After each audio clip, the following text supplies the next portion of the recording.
Hello বন্ধুরা, good morning. কেমন আছো সবাই? সকাল সকাল এই যে ভোরের হাওয়া দিয়ে দিনটা শুরু করলাম। আর দেখো আমাদের বাড়িতে কত সুন্দর ডাঁটা শাক হয়েছে। আমি এসেছিলাম একটু বাপের বাড়িতে, মায়ের শরীরটা হঠাৎ খারাপ হয়েছিল তাই এসেছিলাম। দেখো আমাদের বাড়িতে কত সুন্দর কুমড়োর ফুল হয়েছে, এগুলো তুলে নিলাম, আজকে বড়া হবে। আর এই যে দেখো কুলের খাড়ার শাকও হয়েছিল, এগুলোও তুলে নিয়েছি, অনেকগুলোই হয়ে গেছে, তাই দুটো শাক দিয়ে ভাজা হবে। আমাদের গ্রামের সকাল শুরু হয় সূর্যোদয়, সুন্দর ফুরফুরে হাওয়ার সাথে শালিক পাখির ডাক আর হাতে এক কাপ চা। তারপরে শুরু হয়ে যায় যে মা মেয়ের নাটক। এই বাচ্চা বিড়ালটার এত এনার্জি কি আর বলবো। এর মা যদি একটু বসে থাকে সারাক্ষণ ওর মাকে গিয়ে খোঁচাখুচি করার তালেই থাকে।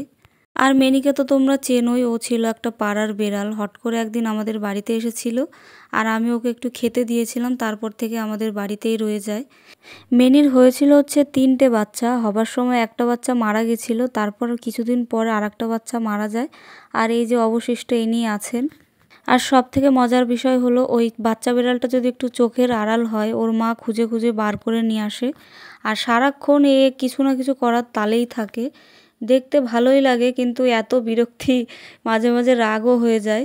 কোনো কাজ করতে গেলে সব সময় আগে আগে থাকে। যেমন ধরো মা হচ্ছে সকালবেলা ঝাঁট দিতে গেল আর উনি হচ্ছে ঝাঁটা ধরে ঝুলে পড়ে। মা হচ্ছে কখনো ওই তুলসী তলা নেপতে যাবে আর তখন উনি ওই কী করবে, মায়ের হাতের উপরে হাত রেখে দেবে, কোনো কাজ করতেই দেয় না। আর ওনাকে তো একটু টাচও করা যায় না। দেখো ওকে যদি একটু আঙুল দেখানো হয় মারতে যাওয়ার ভাব করি তো এইরকমভাবে ও মারতে আসে। আর সকালবেলা দেখো একটু মা হচ্ছে ঝিঙে বাটছিল আর ও হচ্ছে এমনভাবে বসেছিল। বসে থাকার কারণ আছে, কারণ ও একটু চিংড়ি মাছের গন্ধ পেয়েছিল, যে কারণে দেখো অবাকার মতো বসে আছে।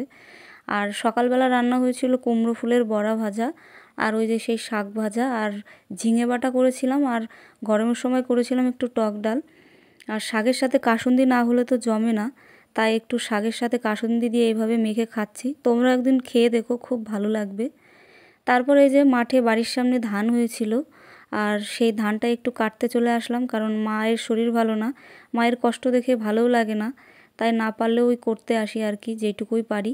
তারপর দুপুরবেলা হয়েছিল একটু আম মাখা। বছরে এই প্রথমবার খাচ্ছি আম মাখা। আমটা ভালো করে কুচিয়ে একটু লঙ্কা ডলে নিয়েছি আর এই যে দিলাম একটু কাসুন্দি, কারণ আম মাখা কাসুন্দি ছাড়া জমে না।